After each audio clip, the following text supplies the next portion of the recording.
Hi, I'm Grace Baroni, and welcome to Conversations with the ERC5. Today, as my guest, is Elizabeth Samay from Casula Elegance Décor. Super excited to have her with us because one of my favorite subjects, Elizabeth, is decorating, but I need all the guidance in the world. So I'm thrilled to have you here with me, a captive audience, so I can ask you all my questions. Welcome to the podcast. Oh, Grace, thank you so much for having me. And there's nothing I like more than talking about decorating and design. So how perfect. So tell us about how you started on this journey with Casula Elegance. And I'm sure because you're so passionate about this, the passion for decor has always been there and interior design. So share a little bit of your story, your background with us. Well, I think I have to thank COVID. Okay. I was with Mass Mutual. And January 2020, I took a package because there was a major change and decided to step away. And then COVID hit, and everybody is homebound. And I'm frustrated, so I start picking at my house and decided along the way that maybe I should listen to my friends and family that were encouraging me to go out and do this as a business. And basically, that's how it kind of got started. However, I have been decorating all my life, family and friends, from the time that I shared a room with two sisters. It just was something I did and really enjoy. Well, your home is absolutely stunning. And I thank you so much because you invited me and I had the opportunity to come over at the holidays. You had it beautifully decorated and you had an open house. And I fell in love with the office. I fell in love with everything, but what you did with your office space. And I was just in there and I'm like, oh, this feels so good. And it's so elegant, but it's so comfortable. And I could work in here all day. And I kept looking around. It's like, oh, look at this painting on the wall with some artwork. And I'm like, oh, and look how she pulled that color out. And the color's here and it's there. Like, everything flowed together so beautifully. And then all of a sudden, I was looking beyond the Christmas decorations and I was like, look how she did all of this. Gosh, she's really good. Like, tell us about all of that. Where does that inspiration come from?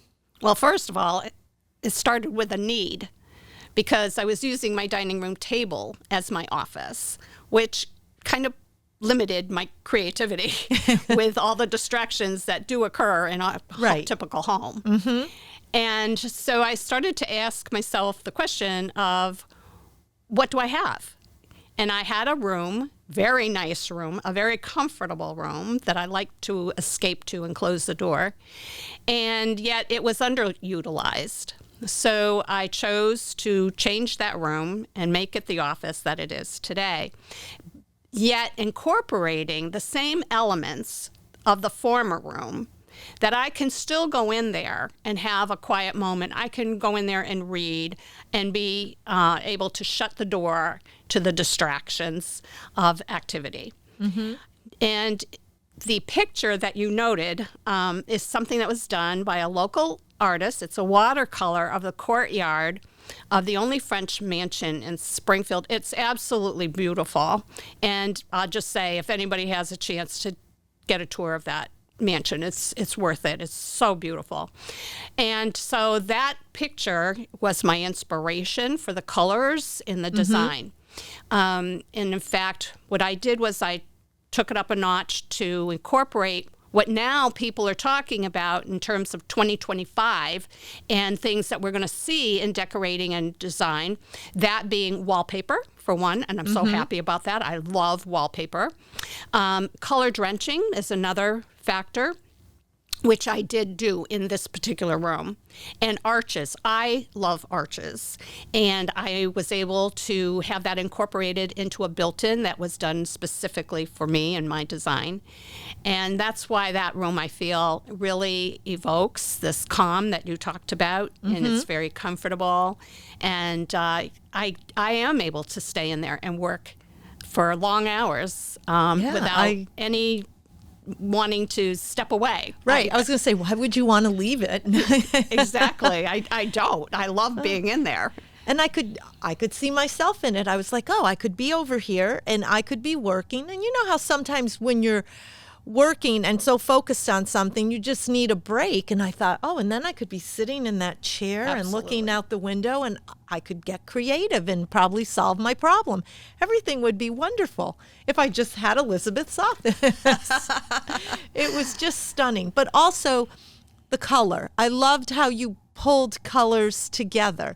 And I know, but you did this before your trip to Texas. No, it was after my trip. Okay. So tell us about your trip to Texas. Okay. And the color clinic, if you will. Tell us more about that.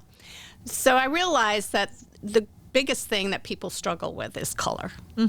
And I was looking for a way to differentiate myself from the plethora of designers and decorators out there in the world. I'm not a DIYer, but I just love pulling things together. And this opportunity came across my path. It's a woman from Canada. Her name is Maria Kalam, and she comes to the United States twice a year.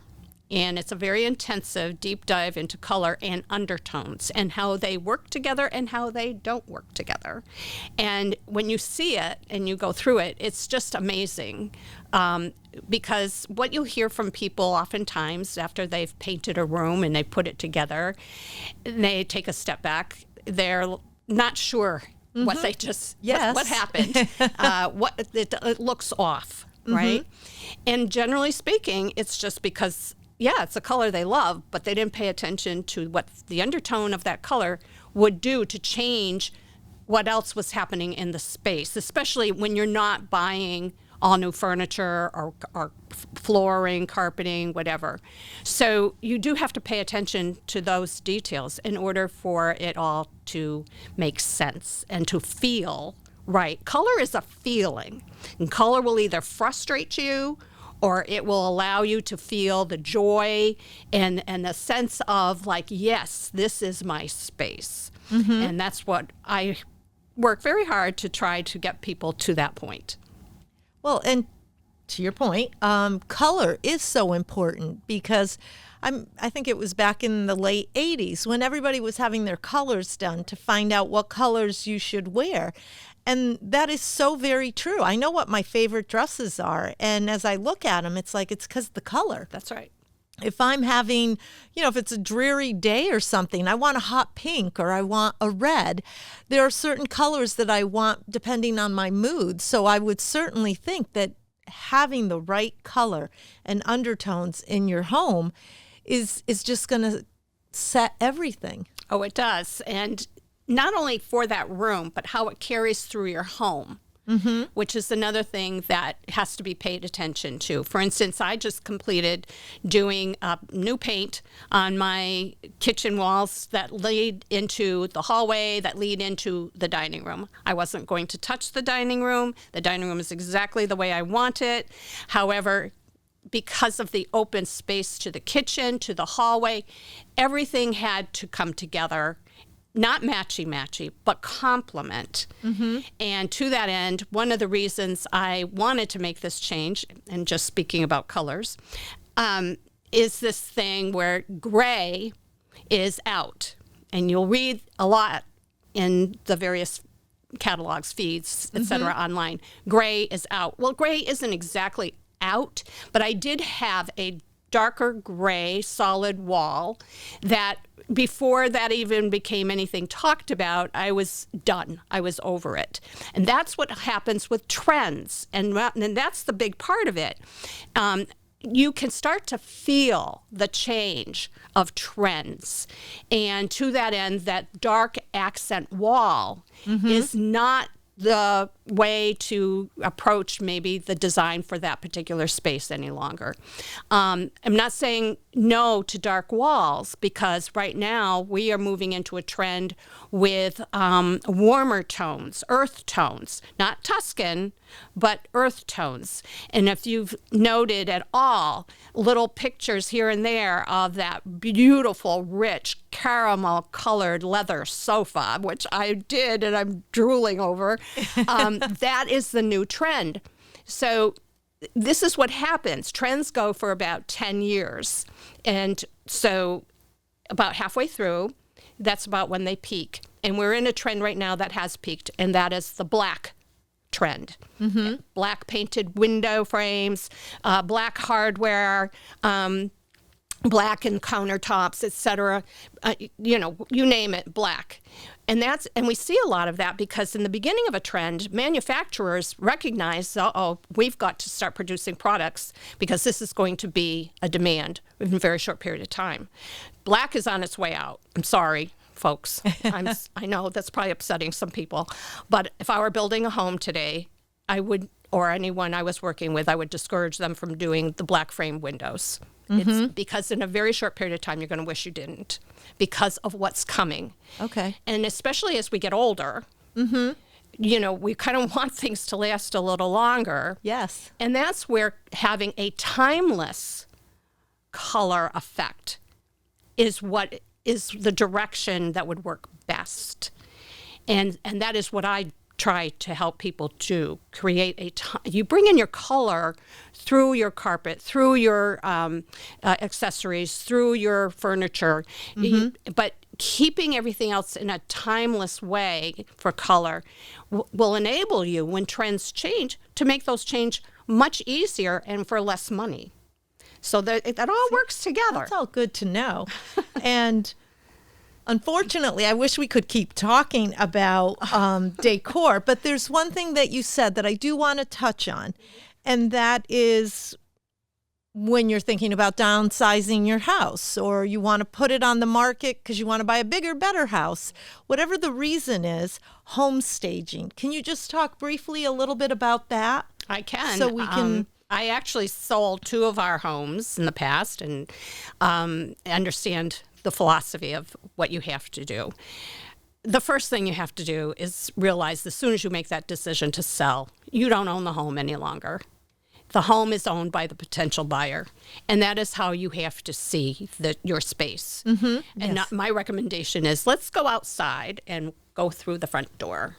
And what do you see? You're the buyer. What do you see? Do you see clean and shiny windows? Do you see clean floors, carpeting? Do you see neutral colors, or do you see like, oh no, I'm going to have to do a major paint job in here? What do you see? And so to help the homeowner to address the immediacy of needs in getting the home ready mm-hmm. for that kind of a showing and so forth. Then in terms of staging, you love your tchotchkes. They have a memory for you. Your family pictures, you want to keep them around. But the potential buyer doesn't care about your memories. And they appreciate that you love your family. But they're looking at the space as to how their family is going to be in this space. And if your family is living in it that way, they can't see it as well. So I help them to see how they need to start sorting out and minimizing. I'm not saying you can't put any family pictures, because it's nice for a potential owner to see, oh, a family lived here. Yeah. But some of us, every nook and cranny is covered with frames of one thing or another.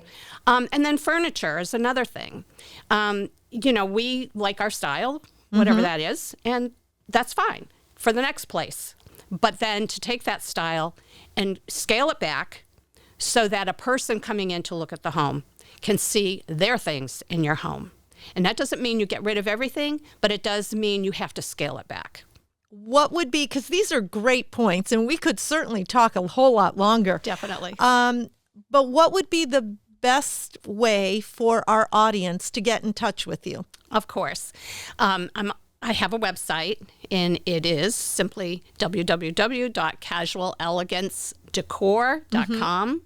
I do have several stories on there, some pictures of other jobs. I'll be posting about my office very soon. Okay. And I will be in that post sharing the people that did the work also, because these were real craftsmen. All right. To get what I wanted.